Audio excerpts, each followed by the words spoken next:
Hi everyone. Today's topic is reproduction and especially asexual reproduction in some organisms. First we have to know that what do you mean by reproduction. Reproduction is a life process by which the organisms will continue the next generation, means nothing but which can reproduce and forms the new offsprings. Offsprings is nothing but the next generation organisms are called as offsprings. Okay so organisms కొత్త ఆఫ్ స్ప్రింగ్స్ని పుట్టేయడం ఆ ప్రాసెస్నే మనం ఏమంటున్నాం reproduction అంటున్నాం. Okay and majorly there are two type of reproduction are there in the nature. One is asexual reproduction, another one is sexual reproduction. Okay, in the asexual reproduction only one parent involves. In the sexual reproduction there are two parents involved. Okay, so here in the sexual reproduction no gametes are formed, so gametes anevi undavu. But in case of a sexual reproduction there will be both male and female gametes are formed. Male and female gametes are formed, and there is no fertilization process and there is no formation of zygote in case of a asexual reproduction. There is a fertilization process occur and followed by zygote is formed in case of sexual reproduction. Okay, so we will see what do you mean by fertilization, what do you mean by zygote in the next videos. Okay, so and these are some major differences between the asexual reproduction and sexual reproduction. And now in the today's session we will see the asexual reproduction in some lower animals and in some organisms. Okay, so here asexual reproduction, as we just now we discussed, in the asexual reproduction only one parent involved. So ikkada two parents undaru, only one parent involved. So now first we will see some asexual reproduction examples in some lower animals. Okay, lower animals like unicellular organisms and some multicellular but not tissues formed. So lower organisms, not much developed organisms lo chuddaamu. The first type of asexual reproduction now we are going to see is fission. Okay fission అంటే ఏంటి అంటే so cut అవ్వడం. Okay majorly fission is nothing but fission is called as a split or cut is called as a fission. Okay so for our standard there are majorly two type of fissions. One is binary fission, another one is multiple fission. Okay in case of a binary fission, the by includes two. Okay, generally what is the meaning of by? Two. So binary fission, by name itself we can understand the organism split into two. అంటే ఒక organisms రెండు ఆర్గానిజమ్స్గా మారుతుంది అనమాట. So ఇలాగా single amoeba మనం already 8లో చూసుంటాము, split into two amoebas. ఇలా ఒక amoeba రెండు అమీబాలుగా మారితే దాన్ని బైనరీ ఫిషన్ అని పిలుస్తున్నాం మనం, split into two. And come for multiple, by the name itself మనకు అర్థమవుతుంది కదా, మల్టిపుల్ అంటే మెనీ అని. The organism split into many అంటే ఒక ఆర్గానిజం ఇలా పీసెస్గా మారి finally many organisms are formed from a single organism, and that is called as a multiple fission. So this is a type of asexual reproduction. Fission అనేది కూడా ఒక asexual reproduction, ఎందుకంటే ఇక్కడ only one organism is involved, one parent is involved, so it is considered as a asexual reproduction. So come for the examples, the famous already we know, that is amoeba, paramecium etc. comes under the fission. The next asexual reproduction in the lower organisms are budding. Okay ఇది కూడా మనం already 8లో చూసాము. So 8లో ఉన్న example తీసుకుందాం మనము, Hydraa. Okay so budding అంటే ఏం లేదు, the wall of the organism develop in some small birds. Okay organism wall నుంచి సో ఈ ఎడ్జెస్ నుంచి చిన్న చిన్న బర్డ్స్ ఫామ్ అవుతాయి. ఓకే సో ఇలా ఇలా చిన్న చిన్న బర్డ్స్ ఫామ్ అవుతాయి. Okay these are called as buds, bud. Okay so now in the next stage the bird develop into bigger and the next stage is the bird separated from the parent.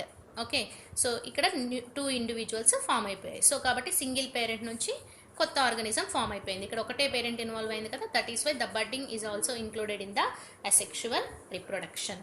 Okay so this is budding in hydra, మనం 8లో చూసింది. Okay, hydra and yeast are the best example for the budding. Okay, so the wall of the organism develops some birds and birds can grow into a individual organisms. Once మొత్తం grow అయిన తర్వాత the detaches from the parents wall నుంచి detach అయిపోతాయి, cut అయిపోయి separate ఆర్గానిజంగా survive అయిపోతాయి అన్నమాట. This is budding.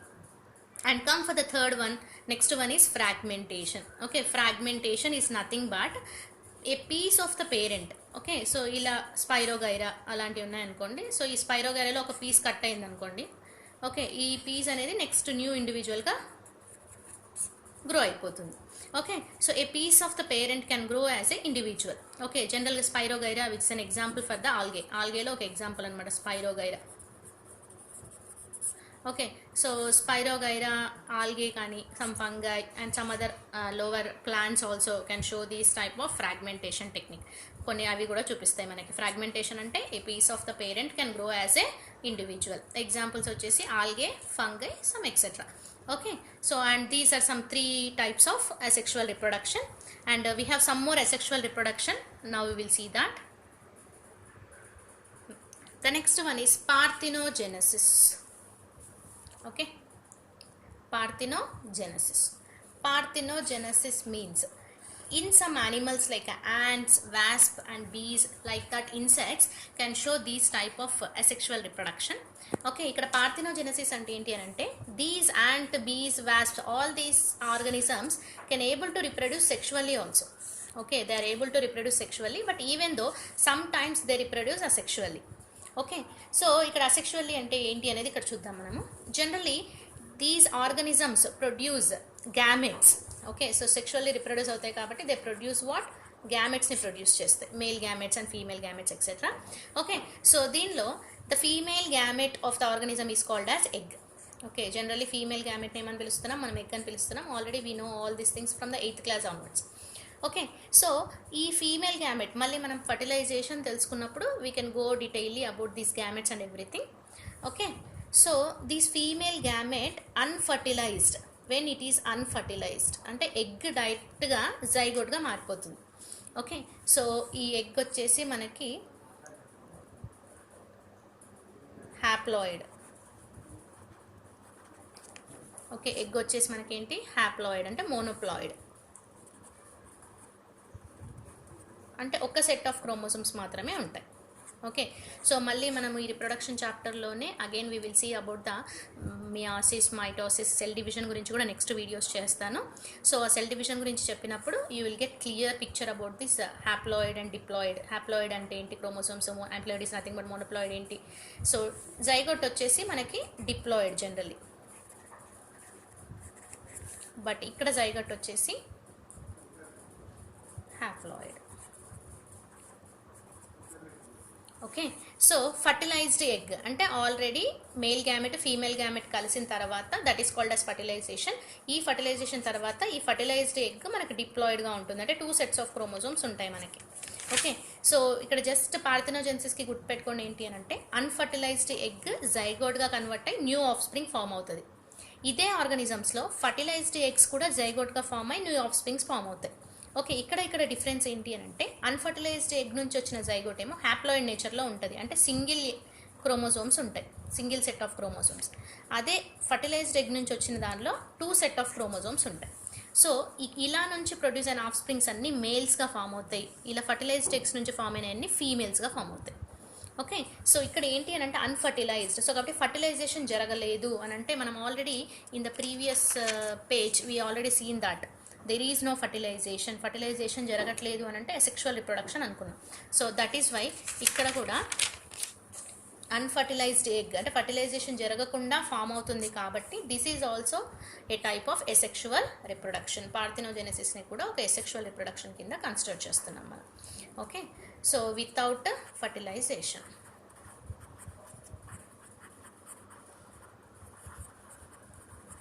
So without fertilization the new offspring is formed here.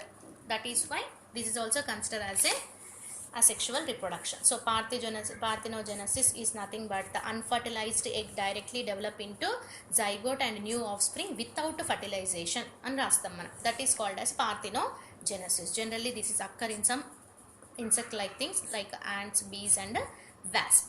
Okay, this is parthenogenesis. And there is one more type of asexual reproduction that is called regeneration. This is almost equal to fragmentation. Fragmentation లాగానే ఉంటుంది. ఇక్కడ కూడా a piece of organism can develop into a new individual. ఒక organism cut అయినప్పుడు ఆ piece new ఇండివిజువల్గా develop అవుతుంది. కానీ సపరేట్గా ఎందుకు మెన్షన్ చేశారు అని అంటే ఎస్పెషల్లీ కొన్ని ఆర్గానిజమ్స్లో ఏంటి అని అంటే ఏదైతే దే లాస్ ద పార్ట్ అంటే వాటి లింబ్ కానీ టెయిల్ కానీ కట్ అయిపోయినప్పుడు దే కెన్ అగైన్ రీజనరేట్, అంటే ఆర్గనిజం మళ్ళీ దాన్ని గ్రో చేసుకోగలుగుతుంది. దాన్ని కూడా మనం రీజనరేషన్ అనే పిలుస్తున్నాం. దట్ ఈస్ వై రీజనరేషన్ని సపరేట్గా మెన్షన్ చేసామన్నమాట.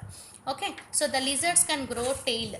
ఓకే, లిజర్డ్స్ ఏం చేస్తున్నాయి, టెయిల్ లాస్ అయితే మనం ఇంట్లో చూస్తూనే ఉంటాం కదమ్మా. సో లిజర్డ్స్కి టెయిల్ కట్ అయిపోతుంది, మళ్ళీ కొత్త టెయిల్ ప్రొడ్యూస్ అయిపోతుంది. That is also concern the regeneration. So ఇలాగే కొన్ని ఆర్గానిజమ్స్ ఏంటి అని అంటే అలా కట్ అయినాయి న్యూ ఇండివిజువల్గా కూడా డెవలప్ అయిపోతున్నాయి with the same type of techniques. So దానికి ఎగ్జాంపుల్ బెస్ట్ ఏంటి అని అంటే planaria. Planaria is the best example for that. So this is little separated from the fragmentation but have almost same meaning with the fragmentation. Regeneration అన్న fragmentation అన్న almost ఒకటే కానీ రెండు separate. Okay, conditions may be vary. Okay okay, these are different type of asexual reproductions. Okay, there is one more important topic which is related to this parthenogenesis, అందుకే ఇక్కడే discuss చేస్తున్నాను నేను. Okay, that is nothing but parthenocarpy, one more technique. Okay, which is also consider as a asexual way of producing. దీన్ని కూడా asexual way of producing అనే చెప్తున్నాము. But it is not a reproduction process. ఇక్కడ ఏంటంటే new individual ఏం form అవ్వట్లేదు, కానీ పార్థినోజెనసిస్ అనే నేచర్లో ఉండే ఒక కామన్ టెక్నిక్ని అబ్జర్వ్ చేసిన తర్వాత సైంటిస్ట్ ఇన్వెంట్ చేసిన ఒక మంచి ప్రాసెస్ అనమాట పార్థినోకార్పీ అనేది. ఇక్కడ పార్థినోకార్పీ అంటే ఏంటి అని అంటే సీడ్లెస్ ఫ్రూట్స్ని డెవలప్ చేయడం, developing of seedless fruits. The technique is called as parthenocarpy. Okay, మరి ఎలా డెవలప్ చేస్తున్నారు సీడ్లెస్ ఫ్రూట్స్ని? సీడ్స్ ఏమైపోతున్నాయి అని అంటే చూడండి ఇక్కడ. So generally I'm not telling about the parthenocarpy, this is about the general. Okay, so జనరల్గా ఫర్టిలైజేషన్ తర్వాత స్టేట్ ఆఫ్ ద ఫ్లవర్ ఏంటనే చెప్తున్నాను. Post fertilization effect of the flower. జనరల్గా ఫ్లవర్కి ఏమేమి ఉంటాయి, already we know that. Okay, so మన childhood నుంచి చదువుకుంటున్నాం కదా, కార్పులు, stamen, petals, sepals. Okay, so ఇవన్నీ ఉంటాయి కదా మనకి. సో ఫర్టిలైజేషన్ తర్వాత ఈ ఫ్లవర్ స్టేటస్ ఏంటి అనేది చెప్తున్నాను నేను ఇక్కడ. ఓకే, పెటల్స్, సెపల్స్, స్టామెన్ ఇవన్నీ కూడా ఫాల్ ఆఫ్. ఓకే, అవన్నీ కూడా ఏమైపోతాయి, రాలిపోతాయి. ఓకే, అండ్ దిస్ కార్పుల్కి ఉండే కింద ఓవరీ ఉంటుంది కదా, this ovary becomes fruit. Okay, so ఇలా ఓవరీ ఉంటే జనరల్గా ఇలా కార్పుల్ అని గీస్తాం కదా మనము. So inside we can identify some things ఇలా కనిపిస్తూ ఉంటాయి కదా, these are nothing but the ovules. Okay, ఇది ఓవరీ అయితే ఇవేంటి ఓవ్యూల్స్. సో ఆఫ్టర్ ఫర్టిలైజేషన్ ఈ పెటల్స్ కానీ సెపల్స్ కానీ స్టామెన్ కానీ అన్నీ రాలిపోతాయి మనకి. బట్ ఓవరీ వచ్చేసి ఫ్రూట్గా మారుతుంది, ఓవ్యూల్స్ వచ్చేసి సీడ్స్గా మారుతాయి. సో ఇది జనరల్గా నేచర్లో జరిగేది. ఓకే, కానీ ఇక్కడ ఏం చేస్తున్నాము అని అంటే మనకి we don't want the seeds. అందుకని ఏం చేస్తున్నాము, ఒకవేళ వితౌట్ ఫర్టిలైజేషన్, అసలు ఫర్టిలైజేషన్ జరగకుండా వితౌట్ ఫర్టిలైజేషన్ ఈ ఓవరీని కనుక ఫ్రూట్గా చేంజ్ చేసామనుకోండి, if without fertilization ovary modified into fruits, అప్పుడు మనకు వచ్చేవి సీడ్లెస్ ఫ్రూట్స్. ఫర్టిలైజేషన్ జరగలేదు కాబట్టి అందులో ఉండే ఓవ్యూల్స్ అనేవి ఏమైపోతాయి అని అంటే డిగ్రేడ్ అయిపోయి no seeds are formed. Fertilization జరిగితేనే సీడ్స్ ఫామ్ అవుతాయి, ఫర్టిలైజేషన్ జరగలేదు కాబట్టి సీడ్స్ ఫామ్ అవ్వట్లేదు. మనకు ఒక క్వశ్చన్ వస్తుంది, మరి ఫర్టిలైజేషన్ జరగకపోతే ఓవరీ ఎలా ఫ్రూట్గా మారుతుంది అని అనుకుంటాం మనం కదా. సో కాబట్టి ఏంటి అంటే ఇక్కడ they are using some hormones. Okay, so phyto hormones అని అంట. ఓకే, మళ్ళీ మనము 5th చాప్టర్ నర్వస్ సిస్టము అట్లాంటి చదువుకున్నప్పుడు ఫైటో హార్మోన్స్ గురించి వస్తుంది, ఆ వీడియోస్లో డిస్కస్ చేద్దాం మనం. Phyto hormones are nothing but the chemicals which are present in the plants for the growth regulating, వాటి గ్రోత్ రెగ్యులేటర్స్ అనమాట. సో ఇలాంటి కొన్ని హార్మోన్స్ యూజ్ చేసి ఫర్టిలైజేషన్ జరగకపోయినా కూడా ఓవరీని ఫ్రూట్గా మార్చేస్తున్నారు సైంటిస్ట్. ఓకే, ఇలా ఈ హార్మోన్స్ ద్వారా డెవలప్ అయింది కాబట్టి వితౌట్ ఫర్టిలైజేషన్ లోపల ఈ ఓవిల్స్ అనేవి సీడ్స్గా ఫామ్ అవ్వట్లేదు. సో కాబట్టి if without fertilization ovary modified into fruits which may leads to the seedless fruits. Okay, అప్పుడు సీడ్లెస్ ఫ్రూట్స్ ఫామ్ అవుతాయి. ఇలా వితౌట్ ఫర్టిలైజేషన్ చేస్తున్నాము. ఇక్కడ కూడా వితౌట్ ఫర్టిలైజేషన్ ఇక్కడ ఎగ్ అనేది ఒక ఆఫ్ స్ప్రింగ్గా మారుతుంది కాబట్టి ఇక్కడ పార్థినోజెనసిస్ అన్నాం కదా, అలాంటి టెక్నిక్నే ఇక్కడ యూజ్ చేస్తున్నారు కాబట్టి అగైన్ ఇక్కడ parthenocarpy. Partheno the word indicates without fertilization. Okay, here the carpi, the word indicates fruit. Corp అనే వర్డ్ జనరల్గా ఫ్రూట్ని కార్ప్ అనే వర్డ్తో మెన్షన్ చేస్తాం మనము. ఇక్కడ ఫ్రూట్ని మోడిఫై చేస్తున్నాం కాబట్టి వితౌట్ ఫర్టిలైజేషన్, కాబట్టి పార్థినోకార్పీ అని నేమ్ ఇచ్చేసారు. So seedless fruits are formed which are formed by the process called parthenocarpy. So ఇది ఎసెక్షువల్ రిప్రొడక్షన్ కాదు, but it's asexual mode of developing fruits. Okay, fertilization లేకుండా ఫ్రూట్స్ని డెవలప్ చేస్తున్నాం కాబట్టి ఈ టాపిక్తో పాటు మనం దీన్ని చదువుకుంటున్నాం అనమాట. Okay, this is about the parthenocarp. So by this I'm ending this today session. Okay, so నా సెషన్ నచ్చినట్టయితే లైక్ చేసి, షేర్ చేసి, సబ్స్క్రైబ్ చేయండి అండ్ బెల్ ఐకాన్ ప్రెస్ చేయండి. నెక్స్ట్ వీడియో నోటిఫికేషన్స్ కూడా మీకు అందుతాయి. Okay, thanks for watching this video.